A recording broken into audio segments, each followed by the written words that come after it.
Wow, this boss looks so sick! Hey Chillafox, can you give me some background on this boss, like what's his name and what he can do? Absolutely. This boss seems to be one of the 28 constellations from Chinese mythology, which are celestial beings serving in Chinese heaven. These constellations often take forms from nature, like a majestic rooster in this case, known for vanquishing evil creatures with crowing noise. I'm not familiar with that. What about the dragon in this trailer? The dragon? This dragon is also part of the 28 constellations. These beings are deeply rooted in ancient Chinese star worship and combines elements of mythology and astronomy. They symbolize different aspects of nature and the cosmos in the Chinese heaven, like this dragon representing power and majesty of thunder. Again? And what about those giants? They look so powerful. Those giants are believed to be the Buddhist dharma protector in Chinese heaven. You know what? We should probably first dive into the concept of Chinese heaven and hell to understand this better.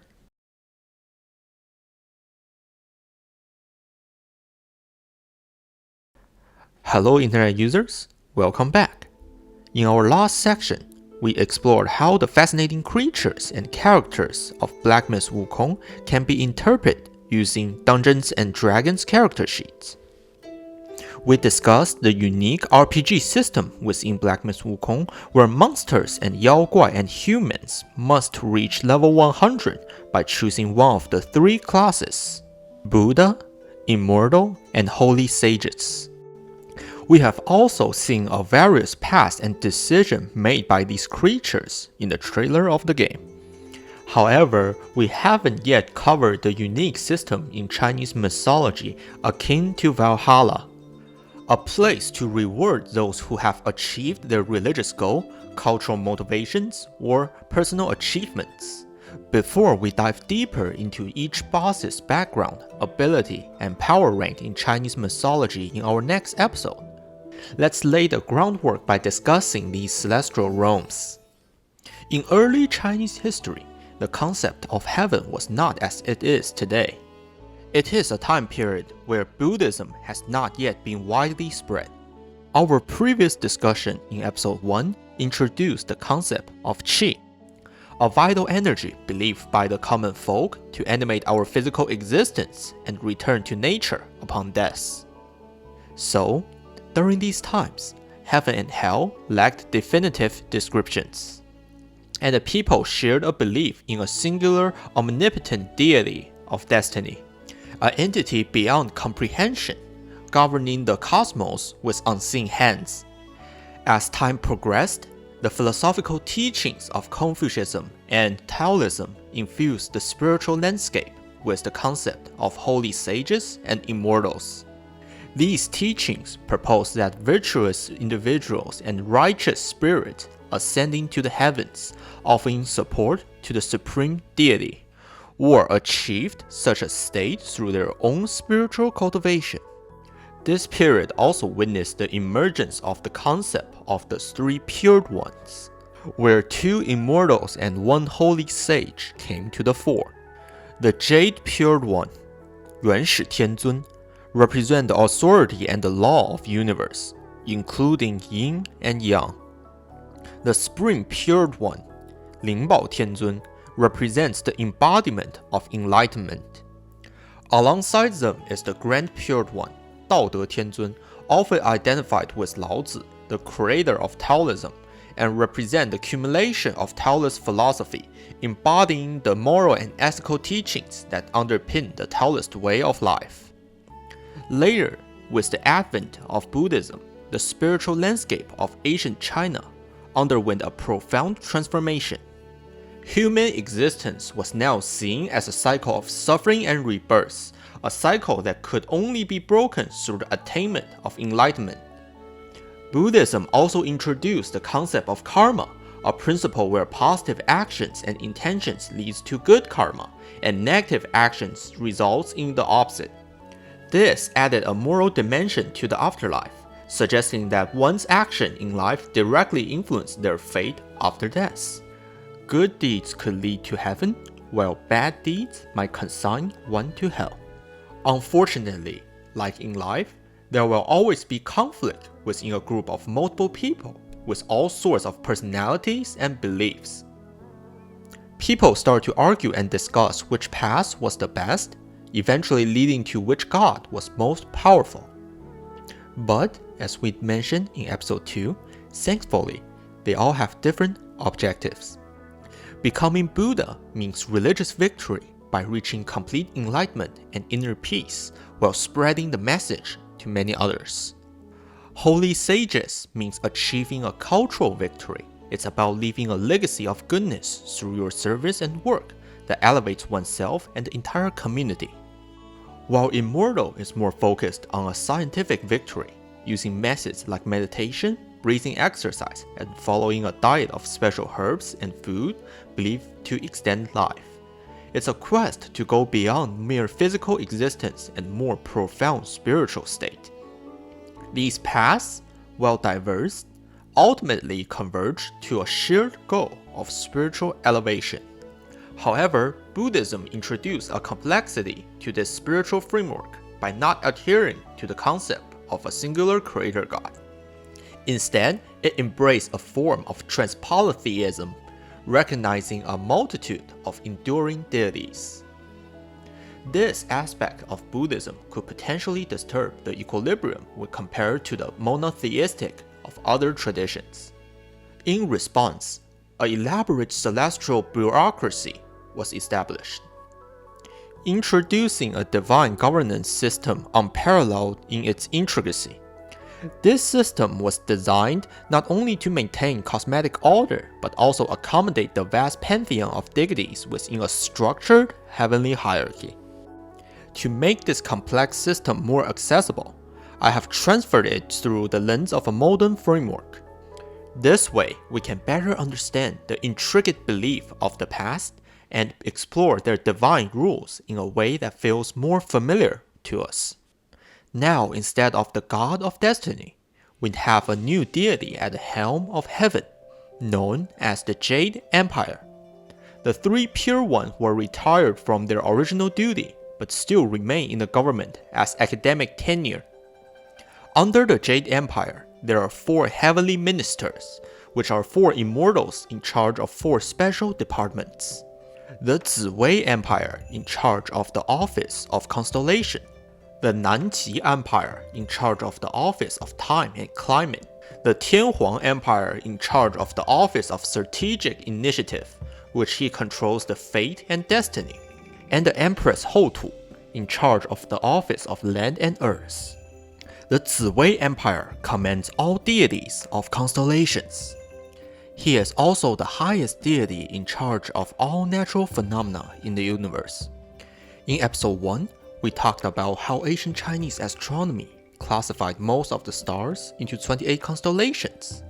In episode 2, we talked about the system behind the mystical creatures, and please remember we are now developing an entire government-ish system based on this idea. But if we pull out a D&D character sheet and fill in the constellation's identity, there is an issue that they are missing some features. What are their personality traits? Do they have any flaws? And how do we assign them ability scores? We usually do this based on their race and background. And most importantly, how do we fill out their spell sheet? Yep, we can write down some crazy Stardust ability shit, which might work for one, but there are 28 of them. Where is the role diversity, huh? So, in order to fit the constellations in the system, they are going through an animalization and anthropomorphic process in which each constellation now has a unique animal symbols and meaning. In the Office of Constellations, the deities of constellations will help the Zhubajie Empire on the daily duty of natural phenomena. For better organization and better management, the 28 constellations are divided into 7 smaller teams of 4. Each team member will be in charge of one compass direction: north, east, south, or west. Their name also evolved from one single character to 3, representing their name, which team they are on, and what is their animal symbol. Team Sun is in charge of the phenomena related to the sun and light, such as the occurrence of rainbows. Team Moon is in charge of the phenomenon related to the moon and dark, such as adjusting the rise and fall of sea levels, which also called tides. The Team Earth is in charge of geological phenomena such as volcanic eruptions and earthquake. The Team Wood is in charge of the biological process such as germination, the process by which an organism grows from a seed or spore.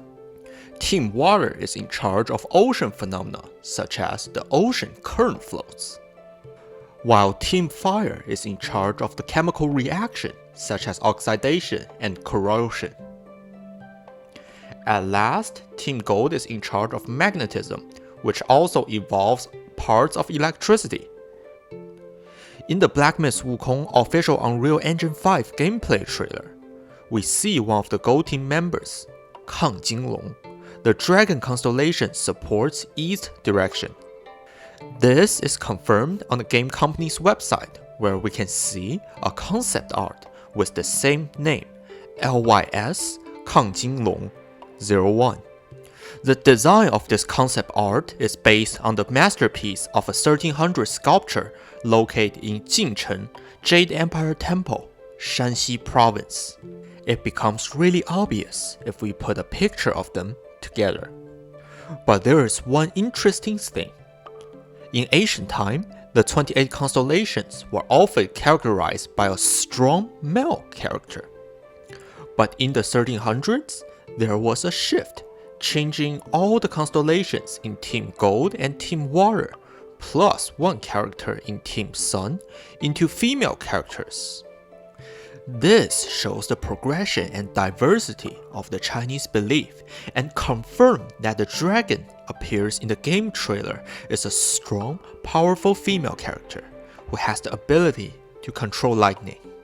However, I have to skip the other 27 constellations and move on since we still have a lot more to talk about. But I have put up a document including all the constellations with picture from the temple sculpture and explanations of their animal symbol and human being. Link in the comment section below. Next, we need to talk about the Office of Land and Earth. Empress Houtu is in charge of all the deities of inanimated beings. Trees, rock, mountains. However, there are some special deities we need to talk about. Land and territory. The Lord of the Land is the god of local administration in a specific location and protects the tranquility of the countryside. We usually call them 土地. For example, Jamestown became the first permanent English settlement in North America in 1607. This means that there is now the concept of a place or territory called Jamestown. The land of this particular town, since given a name and size, can now be enlightened and starts its practice. Some pieces of land will be able to cultivate and reach the level to become immortal. These are 土地公, a personified symbol of land. The Lord of Land is usually described as an old man who cannot completely transform into a human form, lowest ranked and weakest divinities. His humanoid form usually bears a large number of geographical features of the land and generally provides guidance, navigations, and teachings to the travelers passing by. In the official 13 minutes gameplay trailer, we already see one of them, claiming himself to be the Heifengshan 土地, which means he is the lord of these mountains. Due to the forest-like environment, you can see there are lots of sprouts on his head. Another example would be the unique character in the UE5 trailer, where we saw a bird-like monster with a red old man face. The difference is he claimed himself as 小西天土地, which you can refer to as the landlord of the entire Grand Canyon. Because he is born with the concept of a bigger territory, he contains more wisdom. Besides the 4 heavenly ministers, there are 2 senior advisors and 3 main departments, each with 2 smaller sub-departments. The senior advisors are the King Father of the East, who is in charge of all the male immortals, while the Queen Mother of the West is in charge of all the female immortals, including humans and animals. The three departments are the Department of Heaven, which is in charge of the Ministry of War or Defense, and the Ministry of Rights. The Ministry of War or Defense manage the appointments, promotions, and demotions of military officers, the maintenance of military installations, equipment, and weapons, as well as the courier system. The Ministry of Rights was responsible for state ceremonies, rituals, and sacrifices. It also oversaw registers for Buddhist and Taoist priesthoods. The Department of Hell, which oversees the Ministry of Personnel or Civil Appointments, and the Ministry of Justice or Punishments. That's right, Hell is a department of this entire system. The Ministry of Justice or Punishment was responsible for judicial and penal processes. The Ministry of Personnel or Civil Appointments handled the appointments, merit rating, promotion, and demotion of officials. Hell originates from the Buddhist concept of reincarnation. According to this belief, in the underworld, the Ministry of Punishment is responsible for judging the crimes of the deceased and deciding the destination of their reincarnation. King Yama manages hell and determines the punishment or opportunity for reincarnation based on the good and evil deeds of the deceased during his lifetime. However, there are some issues with only one judge. Okay, Mr. Ze, you are in charge of mischief 27 times, domestic violence 19 times, fraud 351 times, 2 second-degree murders and 1 first-degree murder. So, you are sentenced to hell. Get physical punishment for what you have done. After the pain and suffer, you need to be reincarnated as roach for 8 cycles, and then reincarnated as a pig for 3 cycles. After you complete it all, I will see you again to judge your action once again. That is the last one, right? I've been working for a full 48 hell hours and it is really too much, man. Well, you have just taken care of all the criminals, but you haven't dealt with the good and evil of all people who died of natural causes. At the same time, there are a group of stupid people over there who died in all kinds of weird ways. In addition, after you have judged all the sinners, there will still be a small number of people on the other side who have immeasurable merit and qualifications as saints, such as highly respected doctors who have treated tens of thousands of people. If possible, you are also responsible for review and promoting those saints to heaven, and assign position for these saints to work. Oh no! So, now instead of 1 Yama, there are now 10 Yamas. Each is responsible for examining different courts. The 1st to 9th Yamas are responsible for reviewing various crimes, and then they are all reviewed by the 10th Yama, who decided the final destination of the deceased, whether to be reincarnated or stay in the hell to suffer. Then at last, we have the Department of the Ocean, which includes the Ministry of Revenue or Finance and the Ministry of Public Works. The Ministry of Revenue or Finance was tasked with gathering census data, collecting taxes, and handling state revenues. The Ministry of Public Works was in charge of government construction projects, hiring arsons and laborers for temporary service, and manufacturing government equipment. The above is a simplified version of the Heavenly Court, known as the Jade Palace. If you have read the novel Journey to the West before, you may be curious to know from which part of the Jade Palace each of the 3 apprentices, SunWukong, Zhubajie, and SunWukong came from. First is Zhubajie, the highest ranking among the 3. He served under the Office of Constellations, charged by Emperor Ziwei and titled Marshal Tianpeng, who also commands 80,000 heavenly sailors. Followed by SunWukong, a royal curtain general serving under the Ministry of War. This position is kind of like building security guard. Then what about SunWukong? Well, in fact, in addition to these main cabinet departments, there is also a logistic department with 12 smaller subcategories responsible for some domestic chores such as laundry, ironing, cleaning the house, cooking, and caring for house pets. 弼马温 is one of the 12 smart departments. It's like the head of imperial stable, but it's still one of the lowest possible ranks in the heaven. Since only major cabinet departments are invited to a normal banquet, you can understand why SunWukong was not invited and ultimately led to him leaving the heaven and proclaim himself the great sage equal to heaven.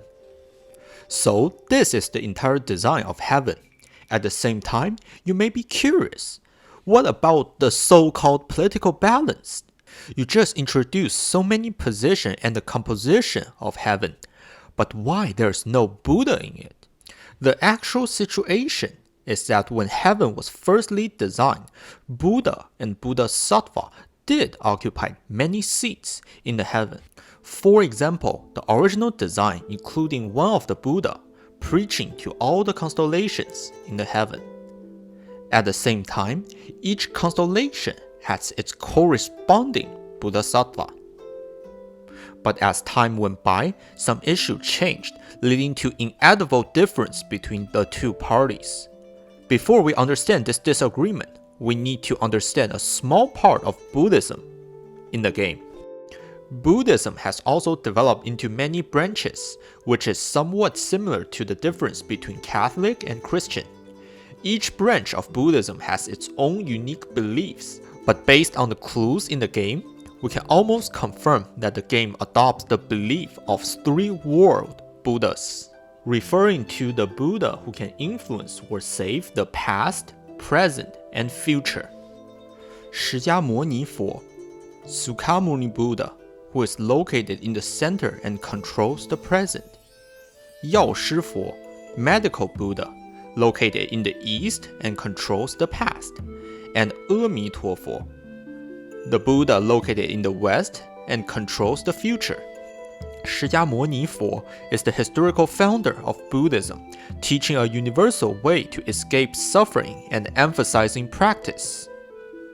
阿弥陀佛 is mainly related to the belief in rebirth in the paradise world, and it's mainly responsible for extradition and guiding the future of believers. While Medicine Buddha focus on healing and eliminate the physical and mental suffering of all living beings, such as congenital diseases and past trauma. Each of the three has its own emphasis. They can be distinguished based on their hand gestures. But this brings up another very important point. In the original novel of Journey to the West, the master and apprentice were seeking scriptures from the West, which were written by 释迦牟尼 to provide teaching materials for all living beings. However, the Gamecom's 2023 trailers shows two different clips. First, there are a couple frames of footage showing a broken Buddha sculpture behind the tiger. Based on the hand gesture, it is likely to be the medical Buddha, but this is only a hypothesis. The other one is way more obvious. At the end of the trailer, there is a scene where the player sits down in front of a Buddha statue. The prototype of this Buddha statue came from Shuilu Temple in Lantian, Shanxi Province. Based on the comparison of pictures and hand gestures, we can know that this Buddha is 阿弥陀佛. But if we are already going on a journey to the West, aren't we supposed to pray for the present? Pray for 释迦牟尼? Based on this detail, we can now came up with a theory that perhaps a huge incident happens to the Buddhas in the game, resulting in the absence of the medical Buddha who managed the past and the 释迦牟尼 who managed the present. Because there is no past and present, plagues start to spreading, changing people into various monsters. But we still have one hope, 阿弥陀佛, who is in charge of the future, remembers his ability extradition, and guiding, so he is the one that probably found the protagonist, hoping that he can go through the past of journey to the west once again and find a solution to the collapse of the world. In addition to the Buddha, in Buddhism, Arhat, Dharma Protector, and Bodhisattva are three different entities, each with unique roles and practice goals. Arhat are saints who have achieved personal nirvana and were the ideal of ultimate liberation in early Buddhism by completely eradicates defilements, desires, and ignorance. The Arahant achieves the Dharma endurance of no births, and it's no longer bound by the cycle of birth and death. Dharma protectors are secret or moral guardians in Buddhism who protects the Dharma, Buddhist, and temples. Their role is to protect Buddhism from internal and external obstacles, while helping believers to remove obstacles so they can better practice Buddhism. Dharma protector can be historical figures, mythological figures, or even high-level bodhisattvas or Buddhas appearing in specific forms. On the other hand, bodhisattvas are beings that pursued enlightenment to benefit all sentient beings. Unlike the arahant's personal liberation, the bodhisattva chooses to postpone his own ultimate liberation in order to help all sentient beings achieve liberation. A bodhisattva is willing to be reincarnated repeatedly until all sentient beings are saved. These three kinds of existence play complementary roles in Buddhism, reflecting Buddhism's multi-dimensional care for liberation, compassion, and protection of the Dharma and all sentient beings. Arahats represent the achievement of personal practice. Bodhisattvas embody the infinite compassion and an altruistic spirit.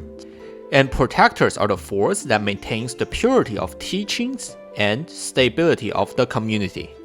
So, do you see the problem now? If you remember from our first video, we said that destiny is non-subjective, purposeless, and undifferentiated. The operation of heaven is the manifestation of destiny. They are the embodiment of physical laws and rules that cannot be violated. But at the same time, they're also cruel and ruthless. They're not going to go easy on you if you already have a very bad day. This kind of thinking that only cares about the orderly operation is incompatible with the compassion of the Buddha. Therefore, the Buddha never holds any position in the heaven. Only the bodhisattvas and Dharma protectors serve as volunteers in heaven, hoping to liberate and save some ordinary people. So, finally, let's return to the game. The constellations no longer serve in heaven, but wanders around. The Buddha no longer guides the path of practice and disappears. Social discipline is disordered and turbulent. You are on your journey and making your decision. So, let me ask you, is a world ruled by ruthless rules and regulation, like the heaven, what you want? Or a world with no rules, survival for the fittest, and chaos is what you want? The chosen one, go on the journey to confront and decide your destiny. I am Chillafox. Thanks for watching. If you liked the video, please leave a like, comment, and subscribe. It means a lot for me. And I will see you in the next episode.